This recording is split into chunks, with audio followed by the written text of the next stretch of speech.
Hello hi friends, welcome my YouTube channel. आज हम पढ़ा चर्या गीतिकार संक्षिप्त प्रश्न उत्तर 1 मार्किया 2 नंबर निमंते उद्दिष्ट। चर्या गीतिका समूहर आविष्कर्ता कि? चर्या गीतिका समूहर आविष्कर्ता कि? पिलाने चर्या गीतिका समूहर आविष्कर्ता होती महामहोपाध्याय हरप्रसाद शास्त्री। यही गीतिका समूह को आविष्कर्ता माने समूहर आविष्कर्ता माने आविष्कार करथिले बा चर्या गीतिका को आविष्कार करथिले। चर्या गीतिका गुड़ी को किए केउठारु संग्रह करथिले? चर्या गीतिका गुड़ी को किए केउठारे संग्रह करथिले? चर्या गीतिका गुड़ी को पिलाने महामहोपाध्याय हरप्रसाद शास्त्री चर्या गीतिका गुड़ी को नेपाल राजांको राजप्रासाद ର पुस्तकागार संग्रह करथिले। तापर पिलाने एही चर्या गीतिका संग्रह ग्रंथटी क्यों नामरे एही चर्या गीतिका संग्रह ग्रंथटी क्यों नामरे कथित? पिलाने एही चर्या गीतिका गुड़िकर संग्रह ग्रंथ को चर्याचर्य विनिश्चय बा आचार्य चर्याचर्य बोली कहा जाए। चर्याचर्य विनिश्चयर अर्थ कौन? पिलाने धर्म संबंधी नाना आचरणीय अनाचरणीय विषय समूह जो निर्धारित होते पिलाने धर्म संबंधी और नाना आचरणीय और अनाचरणीय समूहर जो विषय समूहर जो निर्धारित होता है चर्याचर्य विनिश्चय कह जाए। बोले पिलाने 5 नंबर क्वेश्चन चर्या गीतिका गुड़ी को किए बोधगान और दोहा नाम नामित करते? चर्या गीतिका गुड़ी को महामहोपाध्याय हरप्रसाद शास्त्री बोध ज्ञान और दोहा नाम नामित करते। बोधगान और दोहा गुड़िक क्यों समय रचित होवार अनुमान करा जाए? पिलाने बोध ज्ञान और दोहा गुड़िक क्यों 7म और 8म शताब्दी ठारू 11-10 शताब्दी भितर एगुड़िक रचित होवार अनुमान करा जाए। चर्यापद गुड़िक क्यों धर्म दर्शन प्रतिफलित? चर्यापद गुड़िक पिलाने बौद्ध धर्मर दर्शन प्रतिफलित होते। पिलाने 7 नंबर क्वेश्चन सरला। ये पिलाने 8 नंबर क्वेश्चन को जीवा। चर्या गीतिका भाषा को कौन कहे? चर्या गीतिकार भाषा को पिलाने संधा भाषा कह जाए। बौद्ध साहित्य रे संधा भाषार प्रयोग कहीं होछि?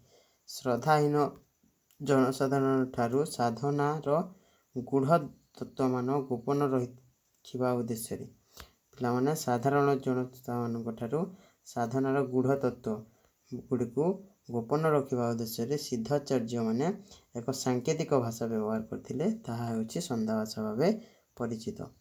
बोधगान बौद्ध सिद्धाचार्य संख्या केते बोली अनुमान करी? पिलाने 84 जन बौद्ध सिद्धाचार्य थिले। 84 सिद्धाचार्य आदि सिद्धाचार्य किए थिले? पिलाने आदि सिद्धाचार्य थिले सहरपाद। प्रत्येक सिद्धों नाम शेष पा शब्द कहीं लाइछि? पिलाने पा शब्दटी होछि सम्मान पदक पद। प्रत्येक सिद्ध नाम शेष प्रयुज्य पा अर्थ आदरार्थक पद बा सम्मान पा शब्द लिखा जाए। सहरपांक प्रधान शिष्य कि? सहरपांक प्रधान शिष्य होछन्ति पिलाने सबरपा। लोहिपा किए? लोहिपा होछन्ति पिलाने सबरपांक शिष्य। अनन्य शिष्य माने मुख्य शिष्य माने अति प्रिय शिष्य। लोहिपा क्यों राजार दरबार रे लेखक रूपे जोग देथिले? पिलाने महाराज धर्मपाल दरबार रे लोहिपा लेखक भावे जोग देथिले। लोहिपांक 2 शिष्य नाम लोहिपांक ओडिशार राजा दारिकपा और मंत्री डेंगपा थिले तांकर 2 शिष्य। लोहिपांक मतरे शरीरर वृक्षर 5टी प्रतिबंध डाल गुड़िक कौन? प्रतिबंध डाल गुड़िक होछि पिलाने आलस्य हिंसा काम विचिकित्सा और मोह होछि प्रतिबंध डाल मनीषर। चर्यापद संग्रह रे सर्वाधिक पदकर्ता किए? कान्हुपाद। पिलाने कान्हुपांक रचित चर्या संख्या केते? पिलाने 13टी चर्या कान्हुपा लिखिछन्ति।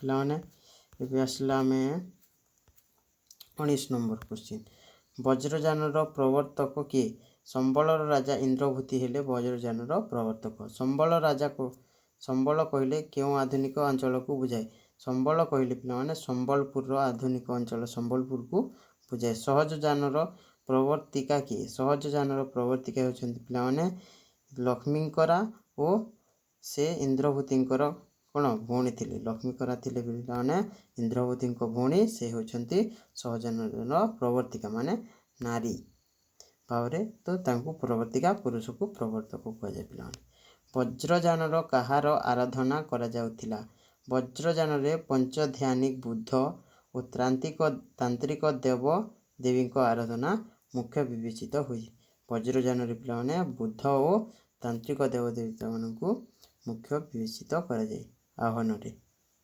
आराधना नारी शक्ति को सहजयान साहित्य क्यों आख्या दि जाने नारी शक्ति को सहजयान साहित्य क्यों आख्या दी पे चांडाली डुम्बी सबरी जोगिनी निरात्मा और सहज सुंदरी भाव नारी मान को दि जाए आख्या साहित्य पे भुसुकपाद अन्य नाम कौन थिला भुसुकपाद अन्य नाम थिला राउतु राउतु यह एक राजपुत्रर अपभ्रष्ट रूप माने भ्रष्ट अपभ्रष्ट रूप दारिकपा किए तांकर एक भली नामकरण कहीं होता दारिकपा होती लुईपांक जैनिक प्रधान शिष्य माने मुख्य प्रिय शिष्य पे दारी संजोग से सिद्धिलाभ माने बेश्या मानकर संजोग से सिद्धिलाभ करथिबा हेतु तांको नाम दारिकप है कानुपा अन्य केउ नाम परिचित कृष्णाचार्य महाचार्य उपाध्याय आदि नाम परिचित किए कानुपा पे यही नाम गुड़िक परिचित कानुपा साधना पीठ केउठी वर्तमान सुवर्णपुर पिला सोनपुर सुवर्णपुरी सेटा होची कानुपा साधना पीठ कानुपा कहार शिष्य थिले सिद्ध जलंधर पांक शिष्य थिले पिला कानुपा सबरा पा कहार शिष्य तांकर एपरी नामर कहीं होते सबरा पा पिला सहर पांक नाम शिष्य थे कहार पिला सहर पांक शिष्य थिले शबर मान मेल रही से वेशभूषा आपना को सज्जित करथिले बोली यहाँ नाम शबरपा होइछि बा शबरपा हो गला बा शबरपा होइछि शबरपांक गान रे शबरुणीर वर्णना किभली होइछि शबरपांक एक रहस्यात्मक गान रे शबरुणीर वर्णना करिसंती उच्च उच्च पर्वत उपरे शबरुणी के बेकरे काईचमाली और चूड़ारे मयूर पुच्छ परिधान करिछि कान रे ताहार वज्रकुंडल शोभा पाउछि एभली भावरे वर्णना करा जाइछि शबरपांक दोहारे केउं सबु खांटी ओडिया शब्द व्यवहार देखा मिले शबरपांक दोहा गुड़िकर बोधगान गुड़िकर कुड़िया सासु आलो तोहरी पोथी भणई छाड़ी तू लो आदि ओडिया शब्द गुड़िकर व्यवहार देखा मिले बोधगान और दोहारे उपसर्गर व्यवहार दर्शाओ बोधगान और दोहारे उपसर्ग व्यवहार ओडिया उपसर्ग अनुरूप होता है और अ उपसर्ग जेपरी अमन अव उपसर्ग अवतेयण आ उपसर्ग आउष सुसुरती भाव व्यवहार कर चर्यापद क्रियापद व्यवहार दर्शाओ भणई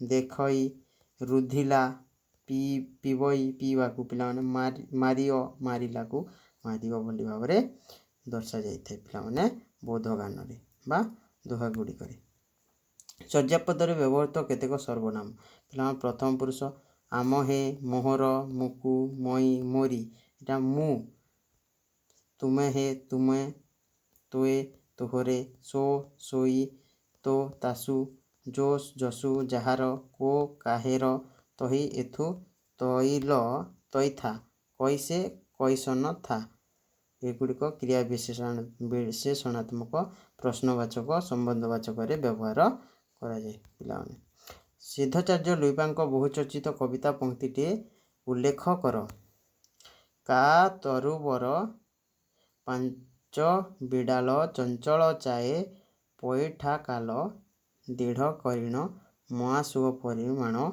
लुई भणई गुरु पुछ अजाण यहाँ हूँ पे पंक्ति कविता पंक्ति चर्चित ଲୁଇପାଙ୍କର।